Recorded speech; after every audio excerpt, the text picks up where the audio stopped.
नमस्कार बंधु मैंने पुणी थे आपण समस्त को गुरुवाणी चैनल रे स्वागत। बंधु आपण जदि जीवन में किसी नुआ शिखा चाहती तेज निश्चित भाव में चैनल को सब्सक्राइब करूँ। बंधुगण 16 मई 2022 रे लगुच चंद्रग्रहण। बंधु यह वर्षर अर्थात 2022 यह प्रथम चंद्रग्रहण। यह ग्रहण रे बहुत सारा घटना घटिव सहित 3टी ज्योतिर ज्योति हेब। मंगल बुध और सूर्यंकर यही 3टी ग्रह ज्योति पड़ुछि। तेणु बंधुगण यह बहुत बड़ भयंकर चंद्रग्रहण हो पारे। 16 मई 2022 रे लगुवा यह चंद्रग्रहण प्रत्येक राशि उपरे विभिन्न प्रकार प्रभाव पकाइब। तेणु सबु राशि व्यक्ति माने किछि विशेष सावधान पालन करने उचित। आगक जावा पूर्व मैं आपन को वीडियोटी को लाइक करने को अनुरोध करुच्ची। सांग मान सहित शेयर करंतु एवं जदि आपण एपर्यंत चैनल को सब्सक्राइब करना तेबे चैनल को सब्सक्राइब कर दियंतु एवं बेल आइकन टी को दबाई दियंतु। बंधुगण यही चंद्रग्रहण रे प्रभाव रे देशर बहुत प्राकृतिक परिवर्तन देखा जाय पारे। यही चंद्रग्रहण मई 16 सोमवार दिन सकाळ 7:58 रे आरंभ हो और 11:25 रे शेष हो। यही चंद्रग्रहण लगी पूर्वर सूतक काल 9 घंटा पूर्वर लगी। बंधुगण आज आम कथा 2022 मई 16 तारीख सोमवार दिन लगे जाऊथुवा चंद्रग्रहण विषय। यही चंद्रग्रहण समय गर्भवती महिला बा भौणी माने कौन करबा उचित एवं कौन न करबा उचित ताहा हमें चर्चा करिबा। चंद्रग्रहण हो कि सूर्यपराग हो दुईटी जाक परिस्थिति रे सावधानी सेम लगी थाए। गर्भवती महिला ग्रहण लगिबा ठारू सोइबा उचित नुहे। ताहा सहित कौनसी व्यक्ति मध्य सोइबा उचित नुहे, कारण शास्त्र अनुसार सोइबा वर्जन अटे।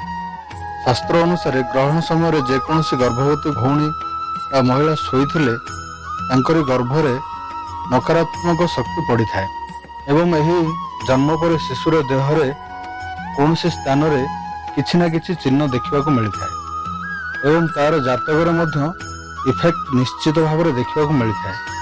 ग्रहण समय शास्त्र अनुसार गर्भवती महिला माने खाइबा पीवा वर्जन अटे, किंतु बेले बेले ग्रहण बहुत समय पर्यंत चली थाए और गर्भवती भौणी माने निज स्वास्थ्य को देखा पड़ी थाए। तेणु आपण यही कामटी करें। ग्रहण लगिबा पूर्व सूतक लगी थाए। आपण माने यही सूतक लगिबा पूर्व आपण मानकर खाद्य और पानीय उपरे कुश पकाई दियंतु। जदि कौनसी कारणवशतः कुश आपन को मिलूनी तेबे आपणकर खाद्य पदार्थ और पानीय उपरे तुलसी पत्र पकाई पारिबे। मन रखंतु चेष्टा करंतु आपण आपणकर खाद्य पदार्थ और पानीय कम से कम उपयोग करिवे। मन रखिबा पड़िबो ग्रहण काल समय रे गर्भवती महिला माने कौनसी तीक्ष्ण जिनिस यूज करिवे नाही, जेमिति कि छुंची, चाकू, छुरी, कैंची इत्यादि। एवं कौनसी भी प्रकार आपण रोषेई करिवे नाही, किछि भी रोषेई करिवे नाही। केवल गर्भवती महिला माने एमिति परिस्थिति आसिले ही जल किंबा खाद्य कम से कम खाइबे, किंतु सेई सब खाद्य जल उपरे आपण आगुरु ही कुश किंबा तुलसी पत्र पकाइथिबा आवश्यक।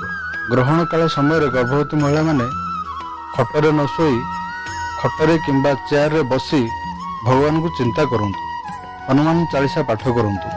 विवाहित महिला माने चालीसा पाठ करि परिबे, एथिरे कोनोसी दोष नाही। शिव चालीसा मध्य पाठ करि परिबे, चंद्रंकर बीज मंत्र पाठ करि परिबे। भगवान शिव तांको मस्तक चंद्र को धरिथिले, तेणु शिव चालीसा को उत्तम मन करा जायछि। ओम नमो भगवते वासुदेवाय। ग्रहण काल समय यही मंत्र बारंबार उच्चारण करंतु, रिजल्ट पॉजिटिव आसीबो। ग्रहण सरिबा परे स्नान कर्म सारी तुलसी पानी आचमन करंतु, सब मंगल हेबो। आगामी वीडियो रे आपण मान निश्चित भाव में किछि नुआ जानिबे।